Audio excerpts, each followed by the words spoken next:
alaikum. Why did the Prophet Muhammad married Aisha at the age of 9?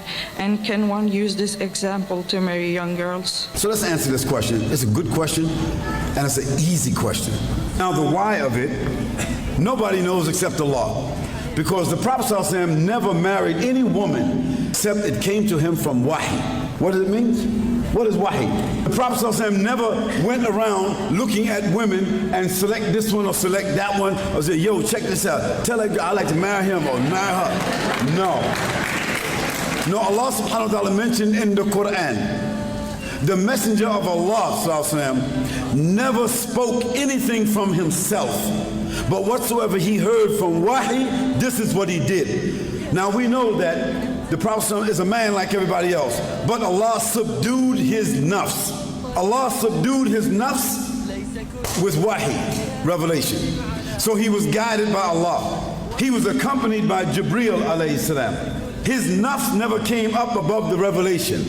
So whatever the Prophet ﷺ selected to do, he did it through the influence of Allah subhanahu wa ta'ala and through the guidance he received from Jibreel alayhi salam. So why he got Aisha, we don't know that, because where did the order come from?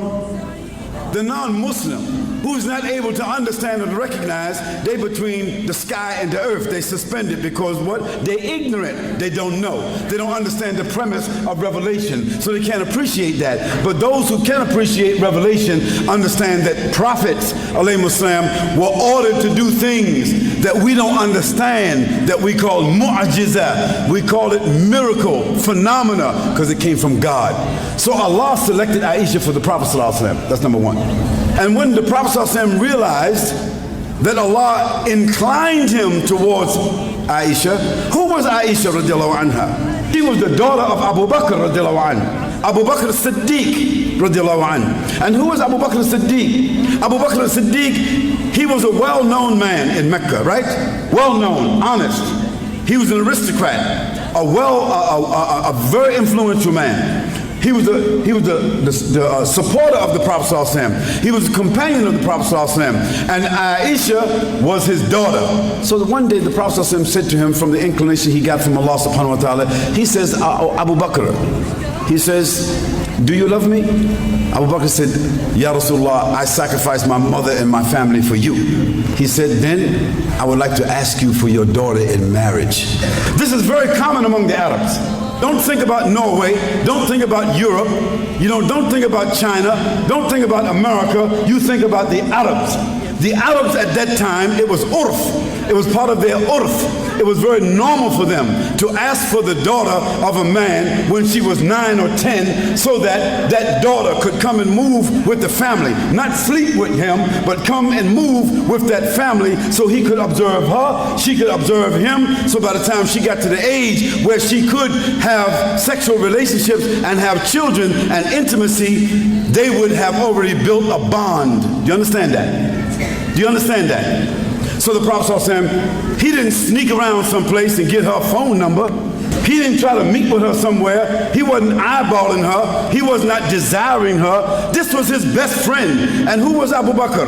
Abu Bakr was one of the most respectful people of Mecca, of the Quraysh.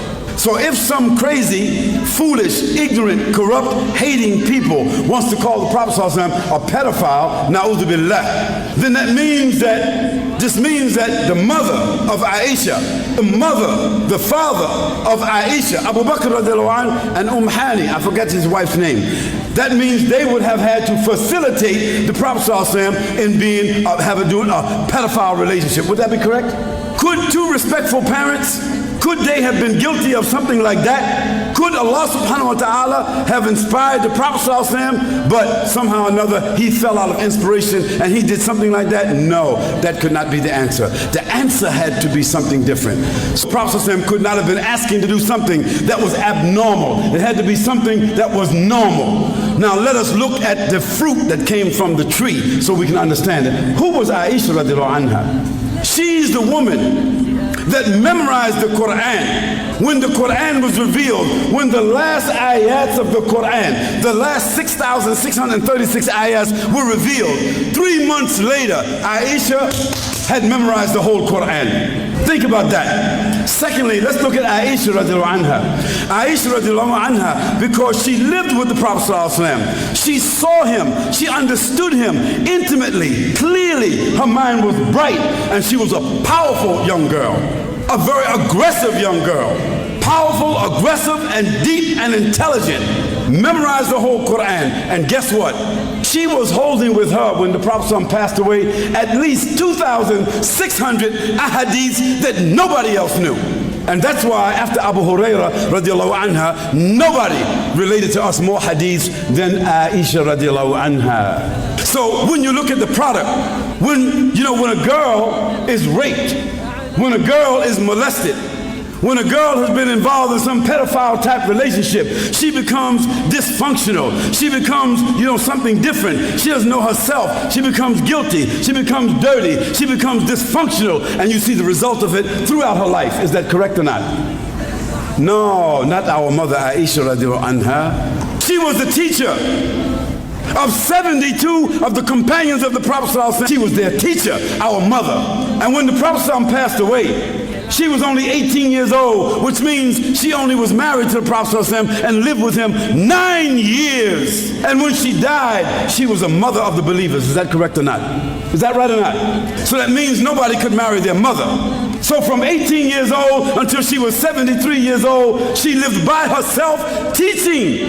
Which one of the women could do that? So when the people talk stupid, give them some of that history so they can understand who she is.